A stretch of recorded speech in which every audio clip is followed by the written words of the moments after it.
Oh. Hello? 911, we got a call from this number. Is everything okay? Where are you? Where are you? On April 3rd, 2024, just after 2 a.m., a terrified woman in Dayton, Ohio, called 911, saying someone was outside her home threatening to harm her and her children. Officers rushed to the scene, but before they could arrive, the line went silent.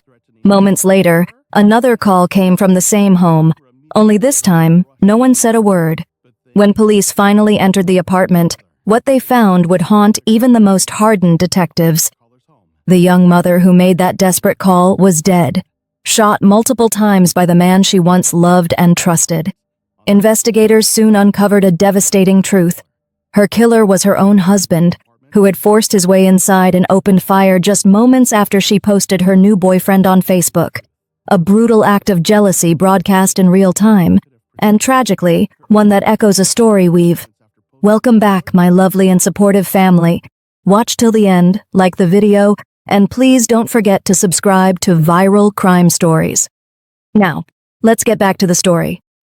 26-year-old Montanea Lamech Davis was born on September 26, 1997, in Dayton, Ohio. Nah, you got less than me. You cheating. Bruh. What's up with it, bro? No, I said you got less. What you say, bro?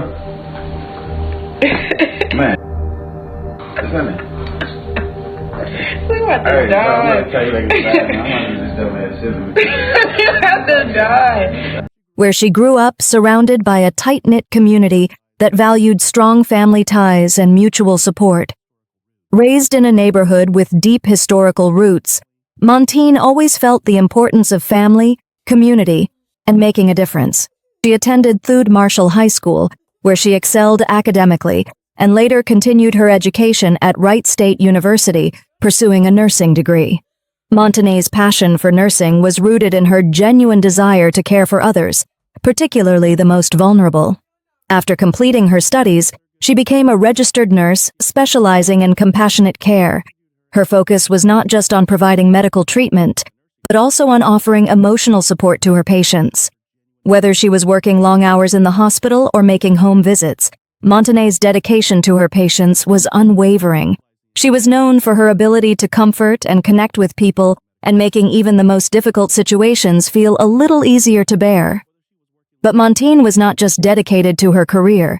In addition to her professional life, she was a devoted mother with 2 young children.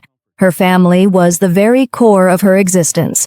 She woke up early every morning to ensure her kids had everything they needed. From a warm breakfast to a loving goodbye before they left for school, despite the pressures of raising children on her own, Montine always put their needs above her own, never complaining about the sacrifices she made for her children. They were not just her responsibility, they were her joy, her purpose, and the reason she worked so hard. Those closest to Montine described her as a woman who radiated kindness, warmth, and intelligence. Her smile was known to brighten even the darkest of rooms, and her presence was comforting to everyone she met.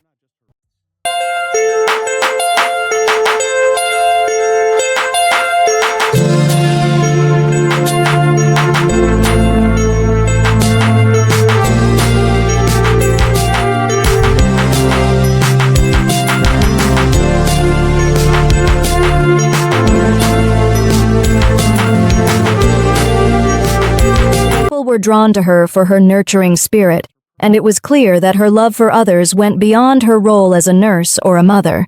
But despite her natural ability to care for others, Montane's journey was deeply affected by a tumultuous relationship with a man who would forever alter the course of her life.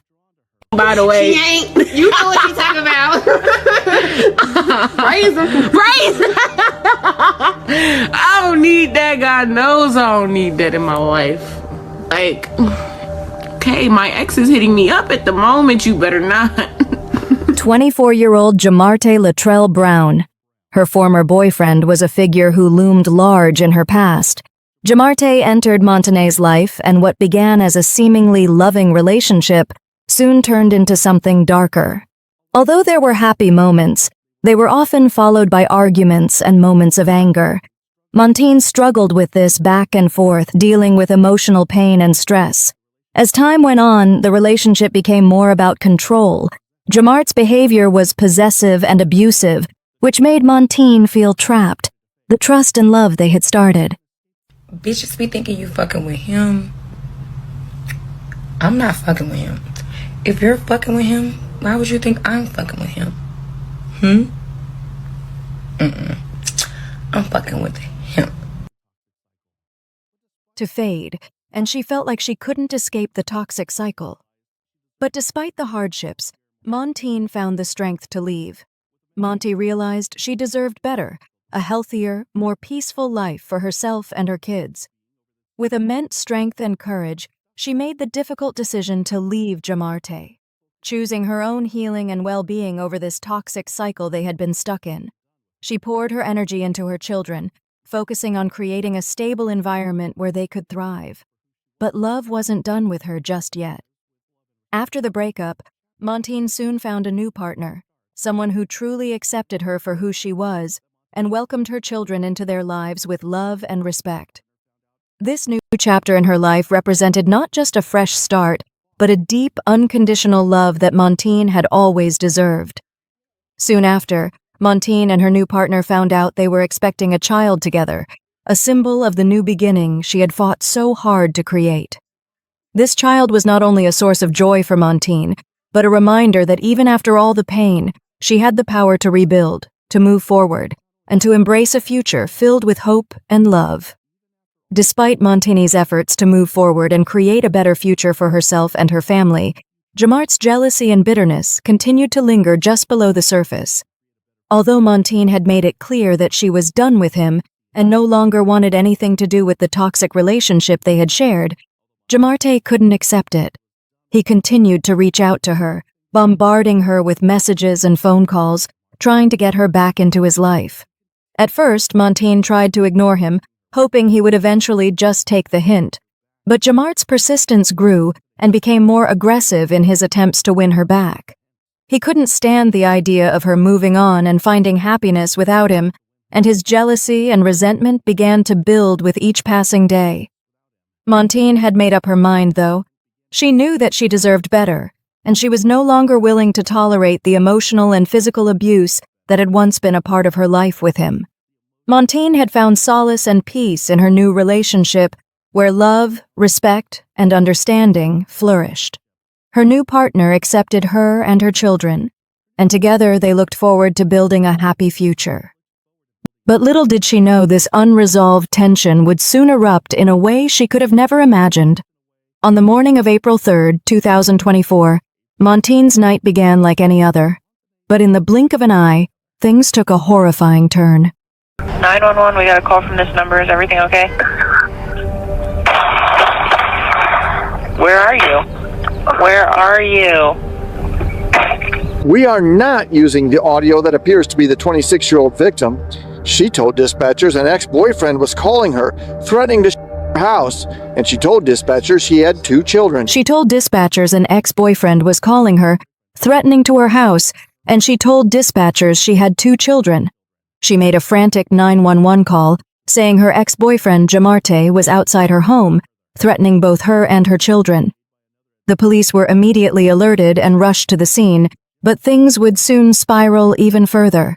A second call made by another adult female in the house added to the chaos. But just as quickly as it came, the call dropped, deepening the sense of urgency. Dispatchers received a second call, they believe, from another adult female that was in the house, but that call dropped. Hello?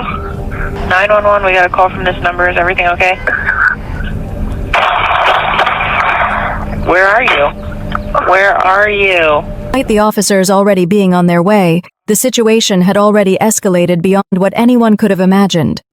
By the time law enforcement arrived at Montine's Dayton home, the worst had already happened. Jamarte had forced his way inside and opened fire, shooting Montine multiple times. A friend of Montine attempted to intervene and protect her, but Jamarte managed to escape the scene before the authorities could catch him. They found a female, 26 years of age, who had been, they did first aid at the scene, but unfortunately she passed away later at the hospital. Inside the house, officers found Montine's lifeless body. She was rushed to Miami Valley Hospital, but tragically she succumbed to her injuries shortly after arriving. The gunshots that ended her life were confirmed to be the tragic result of a domestic dispute that had spiraled completely out of control. Woman is dead, and police are looking for her killer. They said the may have happened in front of her own children. Now, this happened in Montgomery County about 3 o'clock this morning on Torrington Place, just off Salem Avenue. News Center 7's Mike Campbell joins us live with what 911 calls and police are telling him. Mike? Well, Gabrielle, investigators downtown at the Dayton Police Department headquarters and those here at the West Patrol Operations Division tell me the entire homicide squad is working on this case. Now, you could actually hear shots being fired when one person dialed 911, and it appears the victim herself made a chilling call moments earlier. As investigators began piecing together the events that led to Montane's tragic death, they quickly realized that the situation had been far more complex than initially believed. The evidence from the crime scene was analyzed, and investigators began to uncover the truth about the altercation that had escalated into gunfire. Police would later confirm that Jamarte, who had been the source of much of Montane's distress in the past, had forced his way into the residence, firing upon her without hesitation. It became clear that Jamart's jealousy and resentment had played a large role in the deadly attack. Despite Montane's efforts to build a better life for herself and her children, Jamart's possessive nature would not let go. The night of the shooting, Montane was not only trying to protect her children, but also defend herself from the man she had once trusted, but now feared. The turning point in the investigation came swiftly. On April 4th, 2024, just a day after Montanea Davis's tragic death, law enforcement tracked down her ex-boyfriend, Jamarte Brown. Police had already gathered enough evidence, including witness statements in Montane's 911 call, to identify Jamarte as the primary suspect. A manhunt had ensued shortly after he fled the scene of the shooting. On the 4,500 block of Queens Avenue, a man was observed placing a firearm wrapped in a toddler-sized t-shirt into a nearby storm sewer. The man, along with 2 others, one of whom matched the description of Jamarte Brown, was seen leaving the area in a truck shortly afterward. The police acted quickly, securing his location and arresting him without further incident. Jamarte was charged with multiple offenses, including 4 counts of aggravated murder, 2 counts of attempted murder, aggravated robbery, aggravated burglary, felonious assault, and tampering with evidence. His bond was set at $1 million.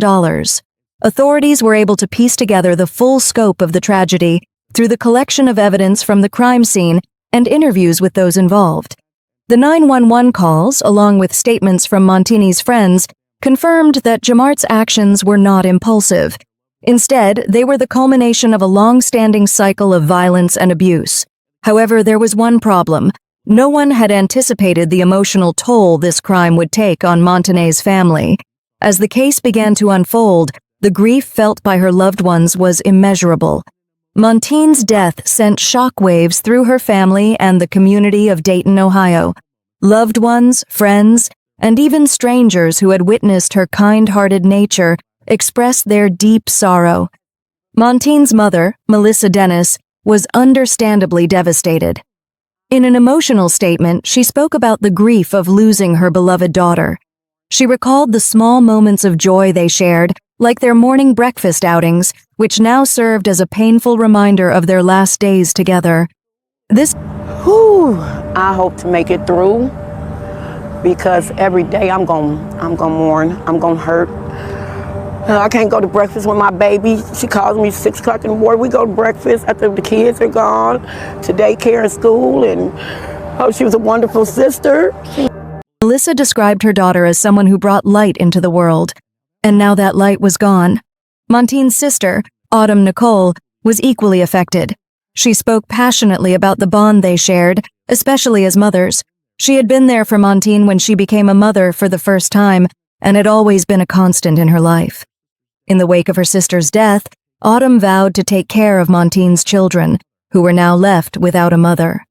Autumn promised to step into the role Montane had once held so steadfastly for her own kids. Her grief, however, was visible on social media. As she shared heartfelt messages filled with regret and sorrow, expressing that she couldn't believe her sister was gone. The emotional toll that Montine's death had on her family was compounded by the realization that the tragic loss could have been prevented. The community, too, was shaken by the senseless violence.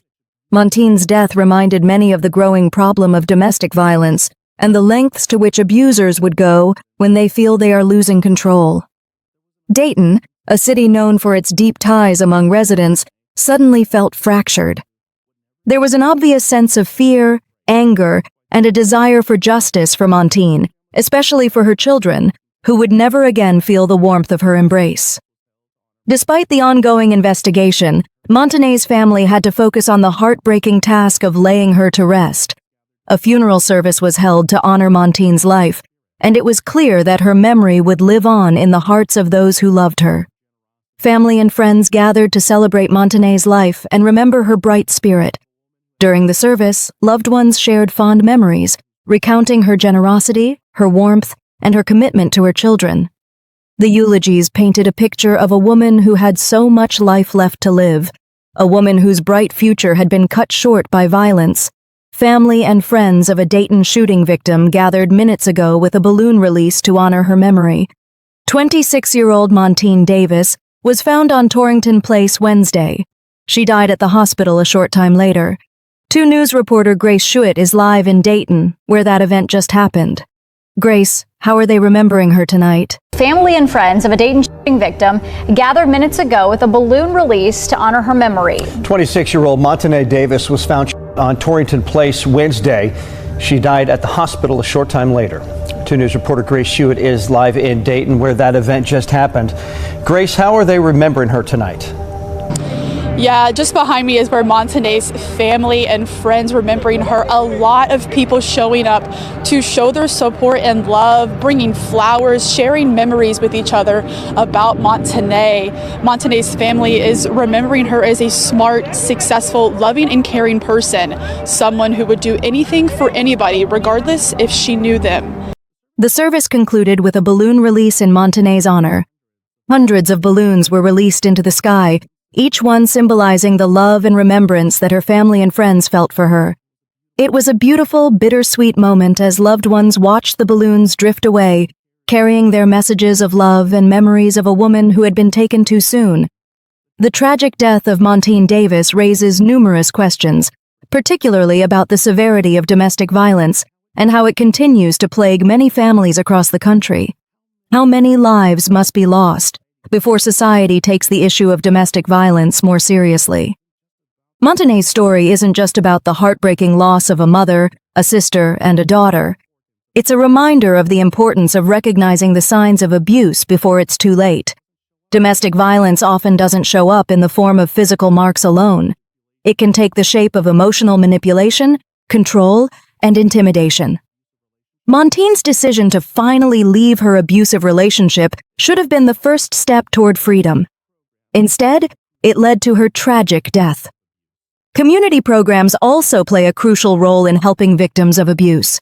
It's vital for communities to have accessible resources that can support individuals in unsafe relationships, whether through counseling, legal support, or emergency shelter.